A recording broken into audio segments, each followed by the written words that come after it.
Chickahominy Reservoir went dry in 2022. Just 2 years later, anglers are catching trout up to 20 inches long. So they restocked it, I think it was March of last year, March of 23.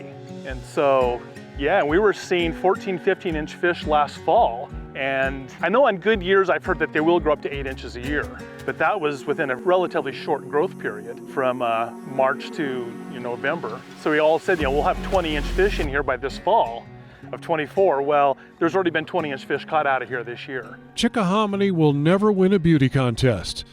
Other than some scraggly junipers, there's no trees in this part of Harney County, no snow-capped mountains, just high desert scrubland for as far as the eye can see. But appearances are deceiving. Underwater, Chickahominy is a fish factory. One thing that's kind of interesting about this reservoir, and probably other reservoirs in the area, are the fairy shrimp that are present there. These shrimp are adapted to living in harsh conditions where reservoirs or lakes dry up, and then they can rebound after that kind of event. They have a dormant cyst that it's kind of like an egg that they lay, and that cyst can actually remain viable for up to 100 years or longer. So yeah, these fairy shrimp kind of help this fishery rebound, and they were probably an important food source for those fingerlings and those legal-sized fish that we stocked last spring. Ron Wassum, owner of the Kiger Creek Fly Shop, fishes around the edges, along weed lines and rocky points in shallow water, only a foot or two deep. If somebody comes out to go fishing here, what do you recommend they bring as far as flies and... Again, pretty simple. Start off with leech patterns, so woolly buggers, and even the first fly you tie, the woolly worm, can be very effective out here. Freshwater shrimp, scud patterns, then pheasant tails. Again, it's kind of those simple nymphs patterns we use everywhere. Beadhead, hare's ears, the pheasant tails, and then a lot of darker streamer patterns. The day we visited, Calabatus mayflies were hatching.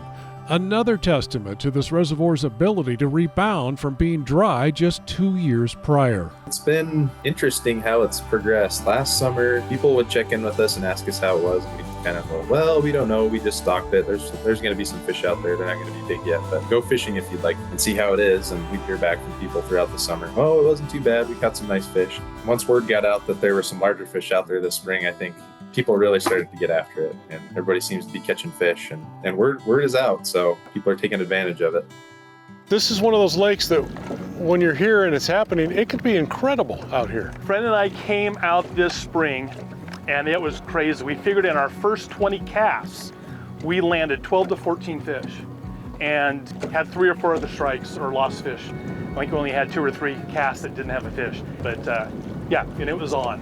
Wassum says his personal best trout from Chickahominy was 22.5 inches long. He saw it rising, cast to it, hooked it, and then ran down the shoreline through the sagebrush in order to land it. We're kind of lucky on the east side of the state. We have typically less angling pressure, and we're able to have fisheries that allow for holdover fish. So we'll stock fingerling rainbow trout here and do kind of a hook, grow, and take fishery, where a lot of reservoirs where there's more fishing pressure, they'll operate those on kind of a put and take fishery. So they're expecting the fish that they stock to get caught relatively quickly, where our reservoirs, we can put them at a small size and let them grow, and they're available as holdovers the following year. In the boom and bust cycles of high desert fishing holes, Chickahominy is on the rise. You can walk along the edges, especially in the evenings. And there have been years that I come out just for the last 45 minutes or so in the evening to fish if it's glassy. And I'll set off a point and use binoculars and see where the fish seem to be working, and then just walk the shoreline and cast a rising fish. From Chickahominy Reservoir in Harney County, I'm Brooks Snavely for The Great Outdoors.